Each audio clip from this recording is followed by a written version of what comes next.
क्या भाजपा के भीतर सब ठीक ठाक चल रहा है? बहुत तरह के सवाल हैं। हर सवाल के पीछे साजिश के चर्चे हैं और हर साजिश के साथ कुछ सूत्रों की कहानियां हैं। आखिर क्या वजह है कि मोदी के सबसे ताकतवर लोगों को एक एक करके निपटाया जा रहा है, उनसे इस्तीफे लिए जा रहे हैं। सुबह एक के इस्तीफे की खबर आती है, रात को पता चलता है एक और विकेट गिर गया। धड़ाधड़ इस्तीफे हो रहे हैं, किसी को कोई खबर नहीं है कि यह क्यों हो रहा है। मोदी प्रधानमंत्री नरेंद्र मोदी जी के सबसे करीबी और सबसे बड़े सहयोगी, जिनके इशारे पर दावा किया जा रहा है, गोदी मीडिया से अगर कहा जाए बैठ तो बैठ जाती थी, कहा जाए उठ तो उठ जाती थी। किस तरीके से एक के बाद एक इस्तीफे हो रहे हैं दोस्तों। दावा किया जा रहा है क्या प्रधानमंत्री नरेंद्र मोदी जी को ठिकाने लगाने की कोशिश की जा रही है, और एक इस्तीफा सुबह तो एक इस्तीफा शाम को। आखिर इस्तीफों की झड़ी क्यों लगी हुई है? हमारे साथ वरिष्ठ पत्रकार मौजूद हैं नवीन कुमार। आप उनकी इस रिपोर्ट को देखिएगा, क्योंकि गोदी मीडिया ने एक बड़ी खबर आप लोग की आंखों से छुपा कर रखी है। नमस्कार, आदाब, सत श्री अकाल, जय भीम, जोहार। मेरा नाम है नवीन कुमार। क्या भाजपा के भीतर सब ठीक ठाक चल रहा है?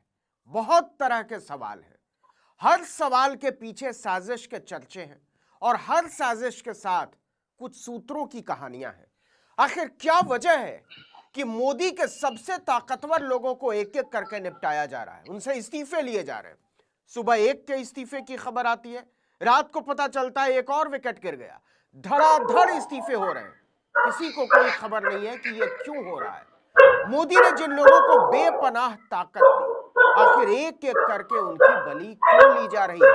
और इससे बड़ा सवाल, ये बलि ले कौन? एक एक करके निपटाया जा रहा है। बड़ा है कि पूरी कोशिश की जा रही है, एक भी सुराग, एक और विकेट गिर गया। लेकिन चर्चाएं आम है कि ये मोदी सरकार के दामन पर इतना बड़ा दाग है जिसके तार देश से लेकर विदेशों तक फैले हो सकते हैं। मोदी के सबसे खास लोगों ने सबसे बड़ा खेल कर दिया। 3 दिसंबर की सुबह को खबर आती है कि प्रधानमंत्री नरेंद्र मोदी के आंख, कान और नाक हिरेन जोशी को प्रधानमंत्री कार्यालय उर्फ सेवा तीर्थ से बाहर कर दिया गया। खबर उड़ी कि वो सेवा तीर्थ में बैठकर मेवा खा रहे थे। खा नहीं रहे थे, उसमें नहा रहे थे। हंगामा खड़ा हो जाता है, लेकिन मोदी की गोदी में बैठकर सरकार की लोरियां गाने वाली मीडिया की हिम्मत नहीं पड़ती कि हिरेन जोशी को पीएमओ से बाहर किए जाने पर एक लाइन लिख या बोल दे। जबकि दिल्ली की मीडिया, टीवी के चैनल, उनके मालिक, संपादक और एंकर हिरेन जोशी कहते थे उठ तो उठते थे, नहा रहे थे तो बैठते थे, और कहते थे पैरों में नाक रगड़ तो नाक रगड़ते थे। राम जाने सच क्या है। हिरेन जोशी को बाहर किए जाने की चर्चा सोशल मीडिया पर चल ही रही थी कि रात को पता चलता है प्रसार भारती के चेयरमैन नवनीत सहगल को भी निपटा दिया गया, बाहर का रास्ता दिखा दिया गया, उनसे इस्तीफा ले लिया गया। बाकायदा वो फर्रा सामने आ गया सोशल मीडिया पर, आनन फानन में इस्तीफा, और राम जाने सच क्या, रिलीव भी कर दिया गया। सोचिए कि जिसने तिहाड़ रिटर्न सुधीर चौधरी जैसे मीडिया के सबसे बदनाम चेहरे को 15 करोड़ रुपए की नौकरी दे दी, उसकी नौकरी कौन खा गया, इसकी कोई खबर नहीं। ये इतना बड़ा खेल है कि इसके पीछे की असलियत धीरे धीरे करके सामने आएगी। फिलहाल ये जान लीजिए कि मोदी के करीबियों में दहशत छाई हुई है। किसकी नौकरी कब चली जाएगी किसी को नहीं पता। इन लोगों ने मिलकर इतना बड़ा खेल कर दिया है कि असलियत सामने आते ही मोदी के काले जादू की पूरी पोल पट्टी खुल जाएगी।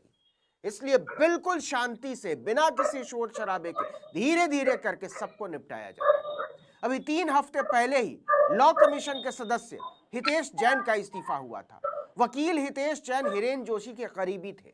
हिरेन जोशी ने ही उन्हें लॉ कमीशन में सेट किया था। 3 हफ्ते पहले उनकी छुट्टी कर दी गई, किसी को पूरी पोल पट्टी दी गई। हिरेन जोशी और नवनीत सहगल से लेकर हितेश जैन तक, ये सारे लोग मोदी के सबसे ताकतवर लोगों के लिस्ट में आते हैं। कोई मोदी का दायां हाथ था, कोई बायां हाथ, तो कोई मोदी की नाक, आंख और कान। कांग्रेस नेता पवन खेड़ा ने प्रेस कॉन्फ्रेंस करके यहां तक कह दिया कि पीएमओ में सबसे ताकतवर शख्स हिरेन जोशी। बताइए, इस तरीके से इस्तीफों पे इस्तीफे चल रहे हैं अंदर ही अंदर। सरकार को खुलासा करना होगा कि आखिर हिरेन जोशी को क्यों हटाया गया। अगर सरकार नहीं बताती है तो वो पूरे मामले का खुलासा करेंगे। कौन सी बेटिंग ऐप थी, क्या था, किसमें वो हिस्सेदारी है उनकी, चर्चाएं चल रही हैं सोशल मीडिया पर। और अगर सरकार जल्दी बाहर आकर कुछ नहीं बोलेगी, खुलासा नहीं करेगी, स्पष्टीकरण नहीं देगी, तो जाहिर सी बात है ये चर्चाएं चलेंगी मोबाइल्स पर।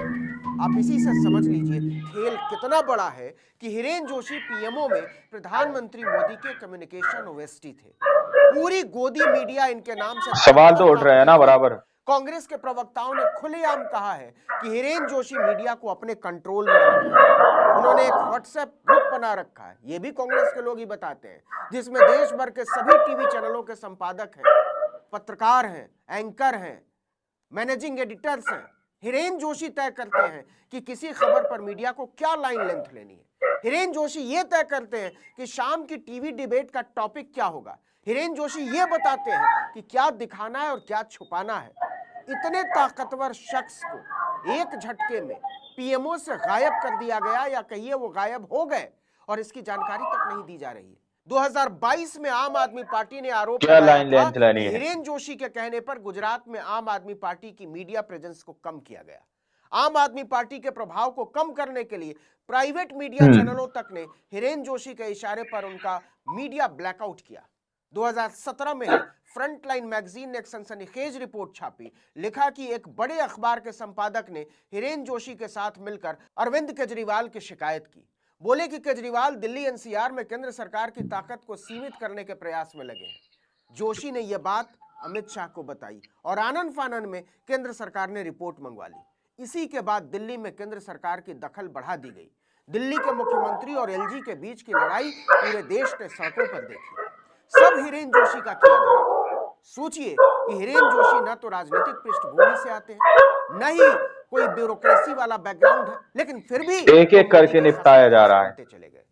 2008 से हिरेन जोशी मोदी के साथ साय की एक और विकेट गिर गया। 2008 में नरेंद्र मोदी इंजीनियरों के लिए गुजरात सरकार के कार्यक्रम में शामिल होने पहुंचे।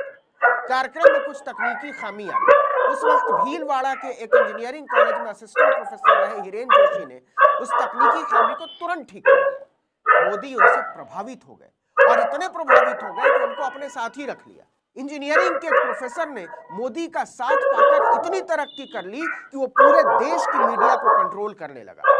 2014 के लोकसभा चुनाव में हिरेन जोशी ने ही मोदी के डिजिटल प्रेजेंस के लिए सारा खाका खींचा। हिरेन जोशी की अगुवाई में ही मोदी की लार्जर देन लाइफ वाली इमेज गढ़ी गई। 2008 से मोदी के ओएसडी रहे हिरेन जोशी मोदी को महामानव अवतार देते ही 2014 में पीएमओ में आ गए। 2019 में उन्हें ज्वाइंट सेक्रेटरी का दर्जा दिया गया। मोदी के हर कार्यकाल में हिरेन जोशी की नहा रहे थे, बढ़ती चली गई। लेकिन सबसे बड़ा सवाल है कि मोदी के इतने भरोसेमंद शख्स के पर क्यों कतरे गए। इसका जवाब देने में मोदी सरकार के पसीने छूट रहे हैं।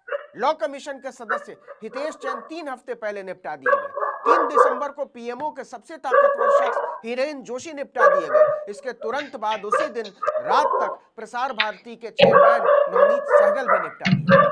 चर्चा है अभी और लोग निपटाए जाएंगे। राम जाने कई इस्तीफे होने बाकी हैं। पूरे मामले में एक बेटिंग ऐप का नाम आ रहा है, जिसके तार देश से लेकर विदेश तक फैले बताए जा रहे हैं। कहा जा रहा है कि इतनी बड़ी हेराफेरी का मामला हो सकता है कि आप कल्पना नहीं कर सकते। इसीलिए सरकार पूरी तरह लीपापोती में लगी है। खबरें उड़ रही हैं कि अगर ये भेद खुल गया तो मोदी के चेहरे से महामानव के मुखौटे को एक झटके में उतार फेंकेगा। इस वीडियो में इतना ही, लेकिन अगर आपने आर्टिकल 19 दोस्तों आप लोगों ने इस वीडियो को शुरू से आखिर तक देखा।